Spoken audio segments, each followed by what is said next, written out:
Hello and welcome along to another episode of this FM21 story, The Head Coach with me, Daniel. We're back for part 123 today, and it's a pretty big one. We're back in domestic action with Glasgow Rangers as we head away to Wolfsburg in the Europa League in a very difficult tie before hosting Aberdeen in the Scottish Premiership ahead of the international break. You can see we're 7 games gone, we're hot on the coattails of Celtic, but everyone else not far behind as well. It's going to be an interesting season, it's going to be fun, and will our small squad falter as we get towards lots of big games in quick succession. The busy winter period, it is famous in British football, so if you're looking forward to finding out how we get on today and moving through the rest of the season, please do chuck a thumbs up on the video, subscribe down below for daily FM21 content from 2 long-term stories. There's links to all the playlists and the Twitch channel up in the eye above. As today, we focus our attention on James Rodriguez. That's because he's currently the manager at Wolfsburg. He's what's put in front of us today. We go and have a look at the schedule to see what's been happening since you were last with me. We won 2-1 away at Hearts after the international break with England. Gerson and Kieran Henderson got a goal each. A solid 0-0 draw away in Russia against Krasnodar. We did as well as we probably could have there. A 7-0 win at home to Hamilton. We started to look good going forward in that one. A pretty rotated side. Henderson, Fevrier and Di Francesco got one each, but not before Damian Martinelli popped up with 4 goals to put the game beyond doubt. A 2-0 win away at lower league Inverness in the quarter-final of the League Cup. Henderson and Di Francesco got rid of a stubborn defensive display for them. And then a 5-2 win away at St Johnstone last time out. Greg, small goal, Gerson, Batista and Henderson as we continue to rotate this little squad and try and keep as many fit as possible. What all of this means for the rest of the season, or the upcoming episodes at least, is that we'll be showing the second of 2 games in a row against Hibs next time. That one will be in the League Cup semi-final, followed by Lex Suisse away in the Europa League group stage. In the Europa League group stages at the moment, everyone on 1 point. Of course, we drew in Russia. Wolfsburg got a draw away from home in Portugal, and tonight's game could be crucial for determining the outcome of the rest of the group. And of course, we've got our home games to come later, which might be a good thing. We play Hibs in the semi-final of the League Cup, we're not in the Scottish Cup yet, and we're just 2 points behind Celtic in the Scottish Premiership. So into the first game today, there is lots to look forward to. Wolfsburg are home to Rangers, Krasnodar are home to Lex Suisse. Who's going to be in the top 2 after this one? It'd be very, very surprising if it's us, given that we're playing what I would say are the strongest team in the group. This is the lineup we've gone for it. Of course, nearly everyone in the squad got a heavy match load, so we're having to rotate, particularly in attacking areas. Murray Reid just coming back to fitness at right back. Not quite good enough yet, but he's getting there slowly but surely. Vangero's in goal. Reid, as we mentioned, right back with Mwanga at left back. Him and Bartholomew, who lines up at centre half alongside Burns, have worked their way into the lineup and have played too well to be dropped since. So they're in there for now. Smorgon and Palumbo in central midfield. Palumbo permanently into that defensive duty now. Griffith in on the right wing just to give us a bit more of a defensive solidity. Gerson over on the left-hand side. And Batista behind Henderson up front. Henderson starting to score goals. We've had to bring a new under-19 onto the bench due to injuries, but everything else is looking okay. So a very small squad, a limited substitutions bench, but let's see what we can do today. It's a big game away in Germany. These are the sort of the occasions we want to have regularly, and to do that, we've got to start getting results. Let's see if we can. And who would have thought it? We're coming up against a former player. Gonzalo Sena is the right back for Wolfsburg. We had him at Spurs as a backup, played a fair few games for us there. Lots of other bits of quality in the squad, Ben Knight being one of them going forward. Ozan Kabak's on the bench, a more experienced pro now. But this is a good Wolfsburg team. So what we're going to do, we're going to drop to balanced. We do it away in Europe quite a lot. Balanced mentality. Maybe a couple of others on support duties just to give us a little bit more support on that right where Reid isn't quite match fit yet. Gerson will stay on the left as our main attacking threat. In terms of the balance of play, I think that's as good as we can be. Wolfsburg v Rangers in Germany. Crossed fingers, we need a result. And we're just over 10 minutes on the clock. Is Wolfsburg keeping possession here? They actually have got a pretty big pitch, which is suiting the way they try and play football. Though Griffith intercepts that ball out wide, only cleared as far as halfway, and Wolfsburg can start again though. Out to the right wing this time with Gonzalo Sena. Skins our fullback, our former player. Cuts it back to the edge of the box. In towards Ecker. Reid misses out, but he does enough to prevent the shot. He gets towards the byline to close down again, and this time, in fairness, he does really well. Clears it downfield. Moscow there first. We just can't get out. Reed chased by Smallgoal. Knight brings it away. Gets into the area. Skins two. It's blocked back to the centre midfielder. Eckhart with a shot. It's deflected in off the defence. But with 11 minutes gone, Wolfsburg dominant. And he could have had 3 goals in that highlight. We just aren't good enough for this level of competition. And this is why we said we wanted it to be our final club job, because it was a big rebuilding one. And at the moment, we're falling foul, as it's a throw on the left for Mwanga. We've got our first chance to come forward, but Gertsen loses out in a challenge to Cena. Kiriati makes the defence look so weak and feeble. It was Burns on this occasion. Knight skins 2, goes for the shot himself. It's just wide of the post. We're lucky it's only 1 really, with 25 gone. Lexois winning away in Russia. Maybe that wasn't such a good result after all. What we've got to do is aim for 3rd. If we get 3rd, we're in the Europa Conference after Christmas. And that's one we might be able to compete in, as Bartholomew heads away for us. Doesn't go too far. Gudens picks it up on the right-hand side. Skins his man, which was Gertsen tracking back. Goes for the shot, which is wayward. But it's so easy. 40 minutes gone. I'm surprised it's only 1. And there is no stage in this match where we've looked like scoring. We've not even managed a shot on target. As Wolfsburg coming forward down the left again. You may have noticed on the bench there the famous star jump warm-up going through for both team subs. As Eckhart gets it tonight. Back to Kiriati. Just over the bar. I don't know how it's only 1. It's been a woeful display. We're going to dig in at half-time. It is 1-0. The expected goals off the chart for Wolfsburg. I mean, I don't know why they're saying keep it up. It's not been a good performance. I don't know what these lads expect. Maybe we're not as good as we think. We know there's rebuilding to do, but the assistant seems to be happy with a 5-1 defeat at Celtic, a 1-0 defeat at Wolfsburg at half-time. They don't seem to care that we're getting outplayed. And that would suggest that we haven't got the strength to compete with Wolfsburg. Let's go and make some changes. Gertsen, for the first time all season, had an awful game. So Fevrier on for him. Batista swaps with Martinelli. And Henderson with Di Francesco. They're the only 3 subs I've got going forward. Let's see if they make a difference. I doubt it.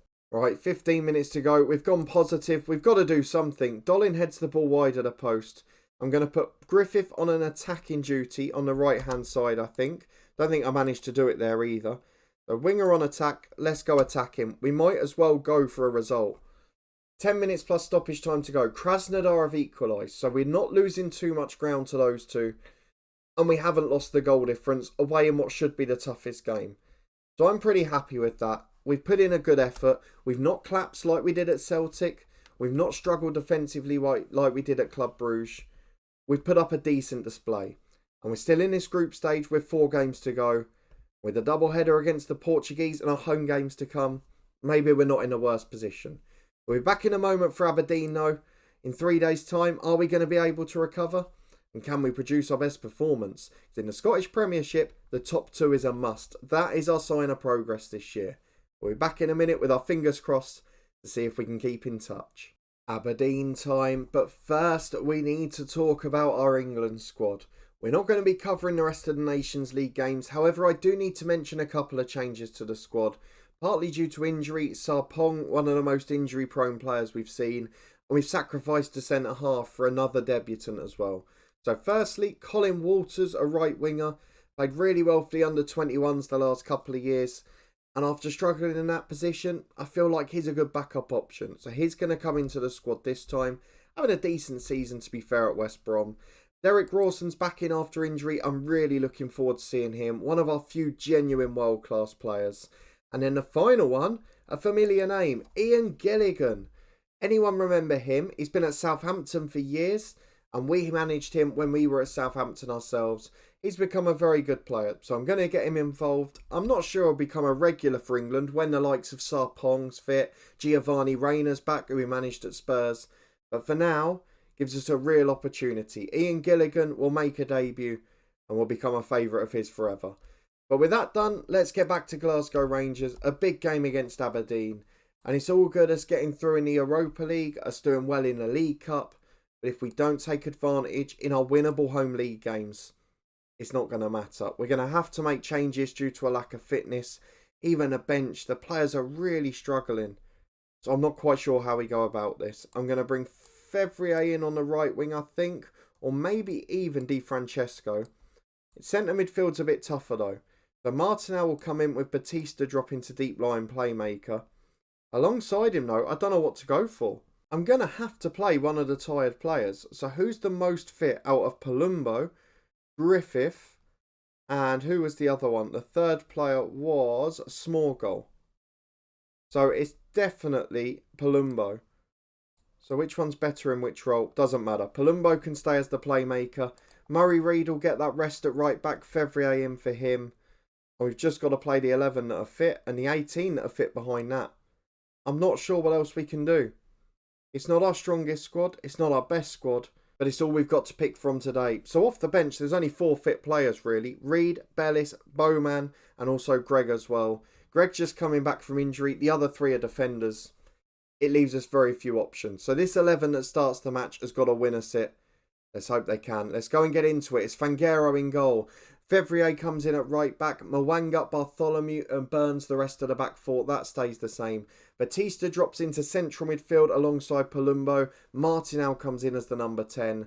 Gerson stays on the left. We need a better match from him. Di Francesco in on the right. And Henderson sticking with it up front. Can we get the result against Aberdeen? Well, our European hangovers continue. The fatigue looks like it may catch up. Well, interestingly, Kai Fotheringham, one of our former Dundee United youngsters in our live stream series, is now involved first choice. There's a lot of quality in that side. Farquhar on the bench we've seen's okay. Let's see how we get on against them. Tom Ritchie, a keeper we've managed before in previous editions. We need to be at our best. Rangers at home, we've become better as we've gone along. And the last time we got a thumping win. That was at home to Hamilton. They were at the bottom. Aberdeen had a poor start, but much more competitive. As Fevrier comes forward from right back, gets the shot away, but it's fairly tame. It's easy for the keeper, and it's 0-0. 5 minutes gone though, and we've had the better of it so far. Because we've got a throw on the left-hand side with Mwanga. Very advanced position, but Mulligan can easily head away. Batista picks up. Drop to Mazzala today. Goes forward, charges at the defence. No pressure on him. And you could say, given that, the shot was pretty poor because it almost went out in line with the edge of the box. Not really good enough from the position he was in. And as it stands, Dundee United top, Celtic second with the game in hand, and us with a game all played down in third. As Mwanga throws in again, Russell heads away, nobody's there. Palumbo has to recycle possession. Goes short to Batista. Could really do with getting a lead here so he can rest people. Batista all the way into the box. Another feeble effort. Just a back pass to the keeper, essentially. As Mulligan's got it at right back. Goes short to Sharp. Henderson trying to nick in there, but can't quite do enough. Mulligan can play out again. Across goal, it's poor. Di Francesco intercepts. Oh, Henderson curls it just wide. I'm not sure he had to go for it from 25 yards. He could have run at the defender. But he did go for it, and it was a beautiful curl. Just not quite enough on it. 10 shots, 6 on target. Aberdeen not threatened our goal at all. We've had 70% of the ball. And now Di Francesco's injured and we've not taken advantage. As Martinelli picks it up again. Chance to cut in from the left. He goes all the way. He scored 4 in that game against Hamilton. And goes for the shot there. But it's miles wide of the post. I could bring Greg on, who's the more attacking player. But he's nowhere near fit. So I'm going to have to bring on Murray Reid. What we'll do, we'll push Fevrier up to the wing. He'll have to be a winger on support. And we'll bring Murray Reid on at right back. That's all we can do at this point. It probably strengthens our 11 overall, but it certainly makes us more defensive. We're not getting any more aggressive with these changes. At half-time, it's been our most dominant display of the season. We've not been able to get the goal, so we're going to point the finger, we're going to say to prove a point, and we hope it pays off as it's a corner kick for Aberdeen. They can't do this. Oh my God. First shot of the match, and they've not even had a shot. It's a header off the bar, drops down, hits Batista and goes in. And after utter dominance, we find ourselves behind. It's embarrassing. As Burns comes forward again, where's the fight? Where's the spirit? We're not consistent enough with Rangers here. Fevrier finds Batista.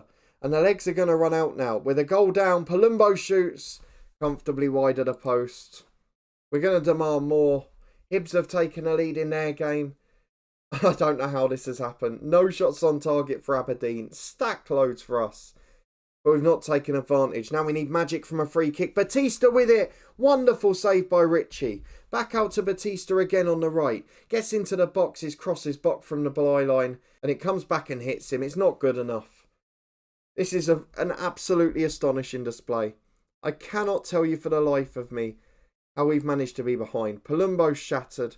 On will come small goal. Batista drops in. The only other substitute available is Greg. And he's going to have to come on for February. It's the only way I can think to give us more attacking threat. And it's not enough. We're going to go attacking winger for him. We're going to go attacking overall. We've got to find a way, and I'm not confident we will. 15 minutes to go. Still 70% possession. Now 24 shots, 9 on target. And with 7 minutes to go plus stoppage time, we're 1-0 down. And McCowan's got it on the right-hand side. Aberdeen have still not had a shot on target. It's a ridiculous outcome. How on earth are we this poor? We've just not got... Well, we have got a quality striker in Henderson. He just doesn't look like one in our team. Hackett's got it on the left-hand side. Gets to the byline again unopposed. Back to Robertson. To Hackett again. This is what happened against Kilmarnock on the opening day. We dominated and then lost by a couple. Fotheringham to McGowan. Ridiculous. Absolutely ridiculous. Rangers 0, Aberdeen 2. They've had 1 shot on target. We've had 25 attempts on goal. Oh, we're losing 2-0. Their expected goals is 0.2. Ours is almost 2. You can say it's a freak result, but it happened against Kilmarnock. It's not something that's happened once. It's something that's becoming a pattern. Tired legs not taking chances. No quality going forward. An embarrassment really for Glasgow Rangers. Di Francesco's now out for 5 to 6 weeks, so we're down to 1 striker that's fit in the whole squad. I don't know what to do. 2 defeats in succession. A European hangover, not in terms of performance, but in terms of results. And the second Scottish Premiership game of the season that we've dominated, looked awful defensively, and not managed to score a goal. Big, big, big alarm bells for Glasgow Rangers. We're going to be back for the League Cup semi-final and for the game against the Portuguese opposition Lexois. It's make or break time. I mean, we finally got into a great position in the league. And now, not only have we got Hibs chasing us, we've got Aberdeen down our neck. We've got Dundee United top of the league. We could end up with a sacking at the most unexpected juncture of a really big save. And I don't really know what to make of that. I don't know how to explain it. And that's what's hardest as a manager. When you can't explain what's happening. It's not like we weren't converting our shots into shots on target. It's not like we weren't converting our possession into shots. All of that was happening. We let in 1 ridiculous goal from a set piece. We didn't take any of our opportunities. And then late on we let in a second. It's a Kilmarnock pattern again. And I can't explain it. If you did enjoy seeing the failure, please do put a thumbs up on the video. For those of you who like plain sailing in these saves, you're certainly going to be enjoying this one. Subscribe down below to see how the rest of the season goes. You can find our Builder Nation and our other playlists up in the eye above. There's also a link up there to the Twitch channel too. Regular FM21 streams from our Builder Nation there too. But thank you so much for watching, for getting involved as always. It is greatly appreciated. We knew these jobs were going to be a challenge. Thankfully, we've got a 2-week break. We can turn to international duty now. But I don't quite know how we get this Rangers side on board. They're not with us in the dressing room. They're not with us on the pitch. And we haven't got the budget to change it. It's a catastrophe waiting to happen. I'll see you next time to find out if we recover.